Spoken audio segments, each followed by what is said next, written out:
Increasingly now, the world is the marketplace.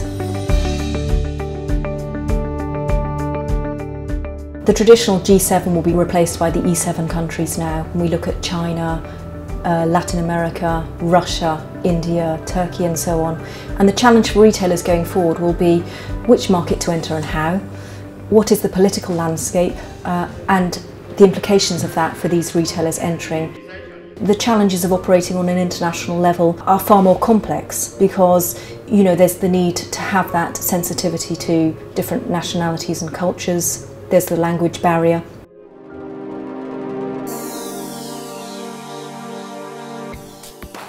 The challenge for retailers going forward will be how in fact they develop products and ranges to support the specialist nature of particular markets, and how will they need to change their retailing business model to support that.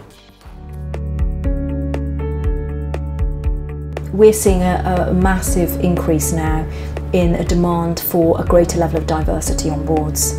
If you're headquartered in the US but you're supporting 105 markets, to have a board that is purely American is not going to adequately reflect the markets that you're serving, and therefore there is the risk that trends will be missed as a result of that. So we're seeing an increase in demand now to ensure that that board representation reflects the changing profile of both the retail landscape and the consumers. A need for a changing profile of leader coming in to lead these businesses. It's a more sophisticated leader that has a higher level of multicultural sensitivity, who has probably lived and operated in many different territories. So it's a big question, and actually within these emerging markets there's a real war for talent.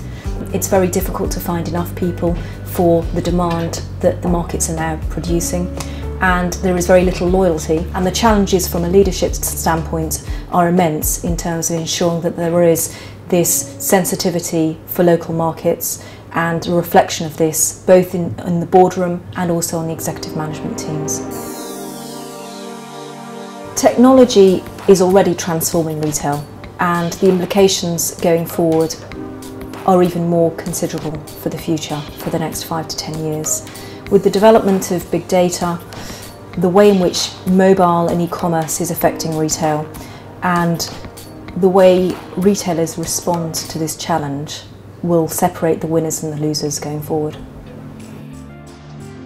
E-commerce of course has its part to play in all of this, in that we've seen many of the retailers using e-commerce as an opportunity to test market in other international markets where they aren't currently operating with physical stores. And then once they see that there is a demand for product, actually then comes the next level of discussion around, well, how do we then enter that market in a physical sense? When you look at the Forbes report of the top 10 companies globally for corporate social responsibility, Apple is the only retailer listed as part of the top 10. It's a really interesting one for retail now around the impact of the environment and what this means for those businesses. In particular, this whole approach to ethical sourcing, and secondly, the scarcity of natural resources and what retailers do in order to support this.